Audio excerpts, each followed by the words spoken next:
जय हिंद दोस्तों। सबसे पहले तो मैं अपने देश के प्रधानमंत्री आदरणीय नरेंद्र मोदी जी से कहना चाहूँगा कि आदरणीय प्रधानमंत्री जी, देश के साथ ऑल इंडिया मजलिस इत्तेहादुल मुस्लिमीन खड़ा है। ये देश न आपका है न मेरा है। ये देश 140 करोड़ हिंदुस्तानियों का है और 140 करोड़ हिंदुस्तानी अपने देश की फौज के साथ खड़ी है।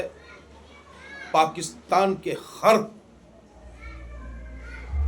कारनामे का, गलत कारनामों का करारा जवाब देना होगा।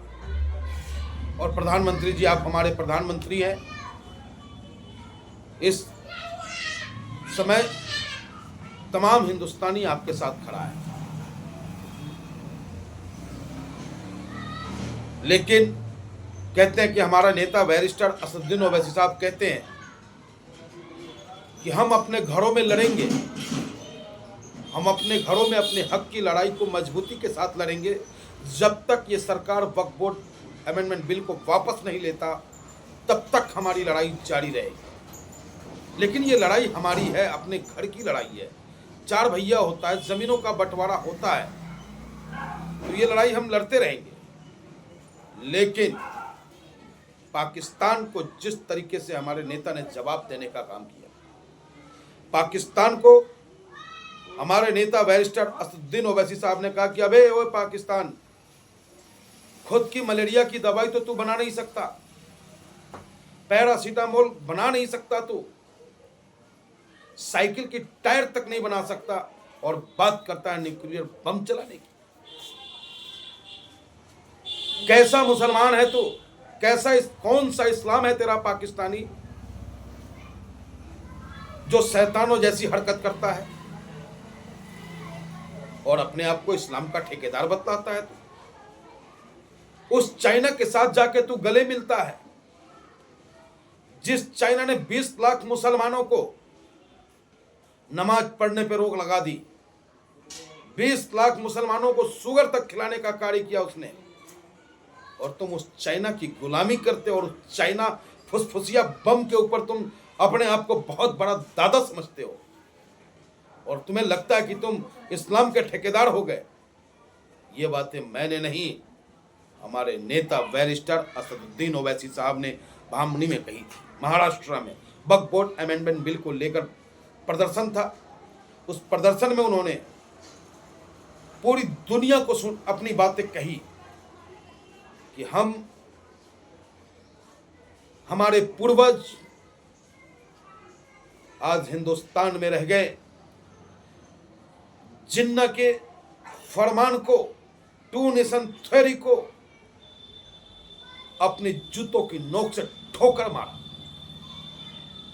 उन्होंने यहां तक कहा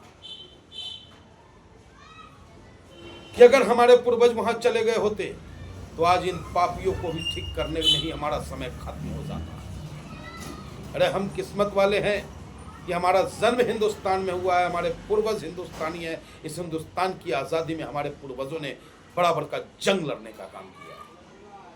और तुम अंधभक्त हो, तुम आतंकवादी से कम नहीं।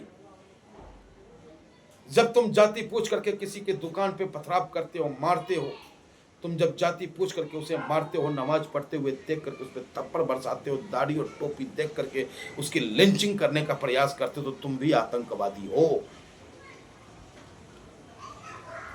पहलगाम में जो आतंकी घटना घटा, उस आतंकी का मकसद क्या था? यही मकसद था ना कि इस देश में गृह युद्ध हो, हिंदू मुसलमान में नफरत बढ़े, हिंदू मुसलमान एक दूसरे के खून का प्यासा हो। लेकिन उसके मंसूबे पे हिंदुस्तान के हिंदू और मुसलमानों ने पानी फेरने का काम किया, क्योंकि वहाँ मरने वाला न कोई बिहार का था, न कोई मद्रास का था, न कोई महाराष्ट्र का था, न कोई मद्रासी था, न कोई हिंदू था, न कोई मुसलमान था, सिर्फ हिंदुस्तानी था। तो हमें और आपको हिंदुस्तानी बनकर अपने हिंद की सेना की ताकत बननी है। और हिंद के सेना को ये विश्वास दिलाता है ऑल इंडिया मजलिस इत्तेहादुल मुस्लिमीन कि खून का एक एक कतरा को आवश्यकता पड़ी तो हम देंगे। और प्रधानमंत्री जी इस दुख की घड़ी में, इस जंग की घड़ी में आपके साथ है ऑल इंडिया मजलिस इत्तेहादुल मुस्लिमीन। ये बातें हमारे नेता ने सीना ठोक करके कहा है। और आपसे भी मेरी मांग है कि ऐसे कट्टरपंथियों पे, ऐसे सांप्रदायिक लोगों पे जो आपसी माहौल खराब करने का काम करते हैं, उस पे भी सख्त से सख्त कानूनी कार्रवाई हो। जय हिंद।